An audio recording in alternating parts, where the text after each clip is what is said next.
একটি আশঙ্কা ছিল যে রবিশ কুমার পদত্যাগ করবেন এনডিটিভি থেকে, কিন্তু কখন? কারণ আপনারা জানেন গত এক বছর ধরে আদানি গ্রুপ চেষ্টা করছে এনডিটিভিকে কিনে নেওয়ার। আদানি গ্রুপ নরেন্দ্র মোদীর খুব ক্লোজ বন্ধু, কোটি কোটি টাকা মেরে দিয়েছেন, নরেন্দ্র মোদী তাদের মাপও করে দিয়েছেন।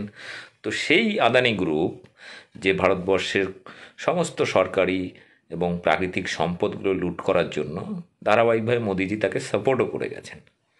এনডিটিভি একমাত্র সংবাদ সংস্থা যেটি সরকারকে চোখ রেখে প্রশ্ন করতে পারে, কিন্তু এবার সেটাকেও গিলে খেলো আদানি গ্রুপ। গতকাল রাতে ইস্তফা পত্র লিখেছিলেন রবিশ কুমার। এই নিয়ে বিস্তারিত জানতে অভিষেক শর্মা, একজন বরিষ্ঠ সাংবাদিক, তিনিও একটা সময় এবিপি নিউজে চাকরি করেছেন, কিন্তু তিনিও সেই নিউজ থেকে ইস্তফা দিয়েছিলেন, বা বলা যায় তাকে বের করে দিয়েছিল সরকারকে প্রশ্ন করার জন্য। সেই অভিষেক শর্মার একটি রিপোর্ট আপনাদের দেখাবো রবিশ কুমার সম্পর্কে, বিস্তারিত তথ্য তিনি দিয়েছেন। দেখুন ভিডিওটি এবং ব্যাপক শেয়ার করুন, এবং অবশ্যই আমার চ্যানেল বং নিউজ লাইভ সাবস্ক্রাইব করুন। सेठ के पास बहुत पैसा है बस मैं नहीं। नमस्कार दोस्तों, एक खबर जिसकी आशंका एक लंबे अरसे से जतलाई जा रही थी, उसकी पुष्टि हो चुकी है। रवीश कुमार ने कल रात, जी हां कल रात, एनडीटीवी को अपना इस्तीफा दे दिया है। मैं उस बात की पुष्टि आपको कर रहा हूं। और एनडीटीवी की एक वरिष्ठ अधिकारी हैं सुपर्णा, उन्होंने एनडीटीवी के स्टाफ को यह मेल किया है जो आपके स्क्रीन पर है दोस्तों। यह मेल अंग्रेजी में है, मैं इसका हिंदी में अनुवाद करते रहूंगा।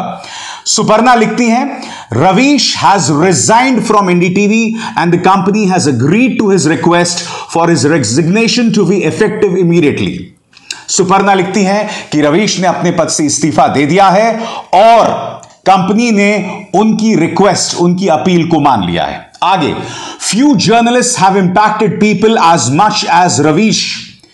कुछ ही पत्रकारों का ऐसा असर हुआ है जैसा रवीश का हुआ है। सुपर्णा लिखती हैं आगे, this reflects in the immense feedback about him, in the crowds he draws everywhere, in the prestigious awards and the recognition he has received within India and internationally, and in his daily reports which champion the rights and needs of those who are underserved। Suparna के इस email में लिखा गया है कि रवीश को जिस तरह से लोगों की प्रतिक्रिया मिलती है, जिस तरह से भीड़ उन्हें अक्सर घेर लेती है, जिस तरह के उन्हें पुरस्कार मिले, क्योंकि ये ना भूलें रवीश कुमार को 3 बार, जी हां 3 बार मिला है रामनाथ गोविंद का अवार्ड, मैग्सेसे पुरस्कार मिला है दोस्तों। और यह सम्मान भारत के इतिहास में कुछ ही पत्रकारों को मिला है। अरुण शौरी को मिला था, पी साईनाथ को मिला था, और फिर रवीश कुमार को हाल ही में 2 साल पहले मिला था। तो इसी बात का जिक्र जो है सुपर्णा अपने ईमेल में कर रहे हैं, वो ईमेल जो मैं आपको दिखा रहा हूं एक्सक्लूसिवली मेरे चैनल पर। आगे, Ravish has been an integral part of NDTV for decades. His contribution has been immense and we know he will be hugely successful as he embarks on a new beginning. अंत में सुपर्णा ये लिखती हैं कि NDTV का अभिन्न अंग रवीश रहे हैं और रवीश जो भी नई पारी शुरू करें वो उसमें सफल होंगे। दोस्तों, अगर आप टीवी की निगाह से देखें, टीवी न्यूज की निगाह से देखें, तो आज की यह खबर खासे मायने रखती है। यह कहा जा सकता है कि पत्रकारिता का जो आखिरी स्तंभ है, आखिरी मील का पत्थर जो है, वो टीवी न्यूज इंडस्ट्री से हमेशा के लिए गिर गया है। और ये क्यों हुआ है मुझे आपको बतलाने की जरूरत नहीं है, क्योंकि आप जानते हैं कि एनडीटीवी पर गौतम अडानी, प्रधानमंत्री नरेंद्र मोदी के दोस्त गौतम अडानी का कब्जा पूरा हो चुका है। और रवीश ने जो अपने पद से कल रात इस्तीफा दिया, उसी से पहले यह खबर भी आई थी जो आपके स्क्रीन पर है दोस्तों।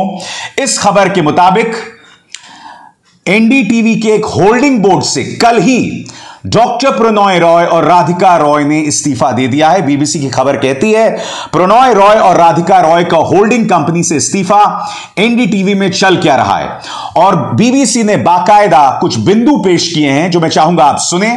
प्रणॉय रॉय और राधिका रॉय ने आरआरपीआर होल्डिंग प्राइवेट लिमिटेड के डायरेक्टर पद से इस्तीफा दे दिया है। सुदीप्ता भट्टाचार्य, संजय पुगलिया और सेंथिल चेंगलवारायण प्रमोटर ग्रुप के नए डायरेक्टर नियुक्त किए गए हैं।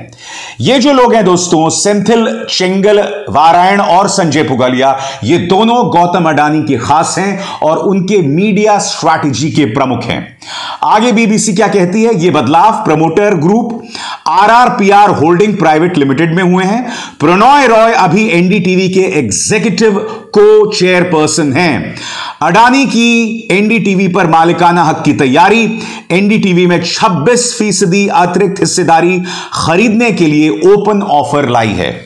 और मैं आपको बतला दूं दोस्तों, जैसी अडानी का इस 26% शेयर पर कब्जा होता है, जो मैं आपको बार बार अपने कार्यक्रमों में बतला चुका हूं, उसके ठीक बाद एनडीटीवी से डॉक्टर प्रणॉय रॉय और राधिका रॉय भी इस्तीफा दे देंगे। सोच के भी बहुत अटपटा लगता है दोस्तों। यह ना भूलें कि डॉक्टर रॉय का हम पर असर जो है वो 80 के दशक से रहा है, 80 के उत्तरार्ध से रहा है, जब the world this week Doordarshan पर दिखाया जाता था। 90 के दशक में न जाने कितने इलेक्शंस में, आपको याद होगा, डॉक्टर प्रणॉय रॉय और विनोद दुआ बैठते थे और इलेक्शन की लाइव काउंटिंग होती थी दूरदर्शन पर। और उसके बाद एनडीटीवी ने अपना एक बुलेटिन शुरू किया था दूरदर्शन पर, और फिर कुछ दिनों बाद उन्होंने स्टार न्यूज के लिए कार्यक्रम करना शुरू किया था। और फिर वो अपने 2 चैनल्स लेकर आए थे, एनडीटीवी इंडिया और एनडीटीवी 24/7। और मैं आपको बतलाना चाहूंगा, एनडीटीवी इंडिया की जो शुरुआती टीम थी, उसमें मैं और रवीश एक साथ, जी हां, मैं दोनों एक साथ थे।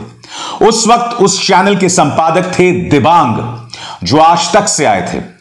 रवीश तो एनडीटीवी में रहे, मगर कुछ दिनों बाद मैंने एनडीटीवी से इस्तीफा दे दिया था और मैं आज तक में जाकर वहां पर डेप्यूटी एडिटर के तौर पर, और वहां पर मैंने 10 तक कार्यक्रम करना शुरू कर दिया था। रवीश कुमार का इस्तीफा दुखदाई जरूर है, क्योंकि न्यूज चैनल्स में लोगों की आवाज उठाना, सत्ता से सवाल करना, यह सिर्फ रवीश किया करते थे न्यूज इंडस्ट्री में। और अब रवीश कुमार के इस्तीफे के बाद यह कहा जा सकता है कि वह आखिरी स्तंभ आज ढह गया, क्योंकि अब यह दावा किया जा सकता है दोस्तों, क्योंकि आप यह ना भूलें, गौतम अडानी इस चैनल पर कब्जा करना चाहते हैं और लगभग कर भी लिया है। गौतम अडानी प्रधानमंत्री नरेंद्र मोदी के खास दोस्त हैं।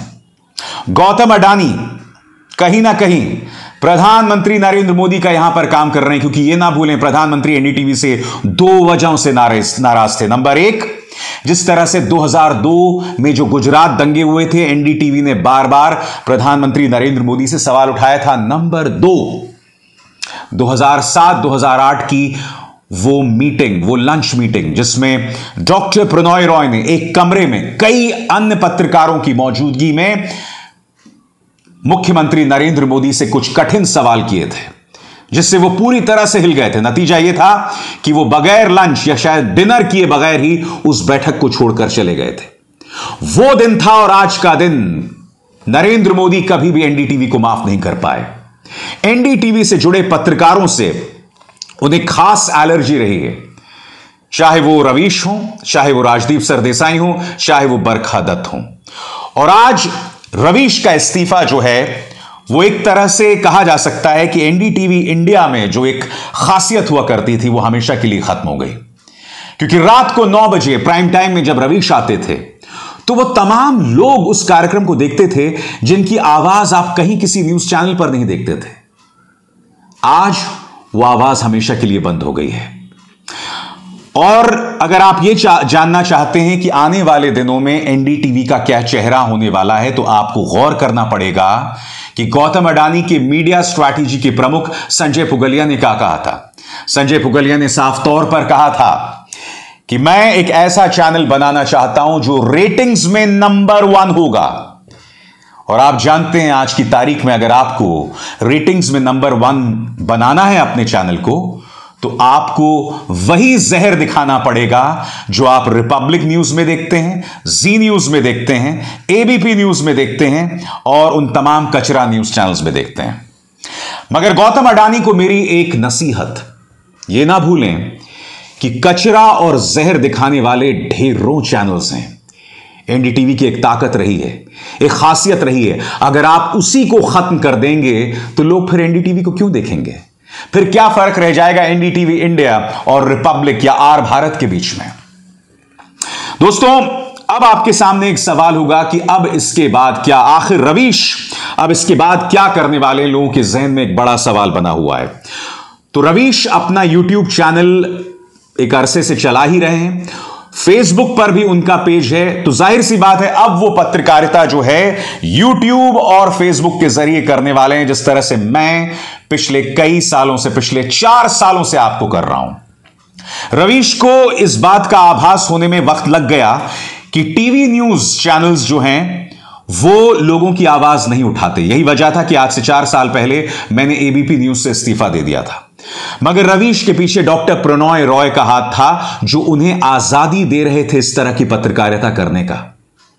अब यह मान के चलिए कि 2 या 3 दिसंबर तक डॉक्टर प्रणॉय रॉय और उनकी पत्नी राधिका रॉय दोनों एनडीटीवी से इस्तीफा दे देंगे, जैसे ही एनडीटीवी के 55% शेयर्स पर गौतम अडानी का कब्जा हो जाता है।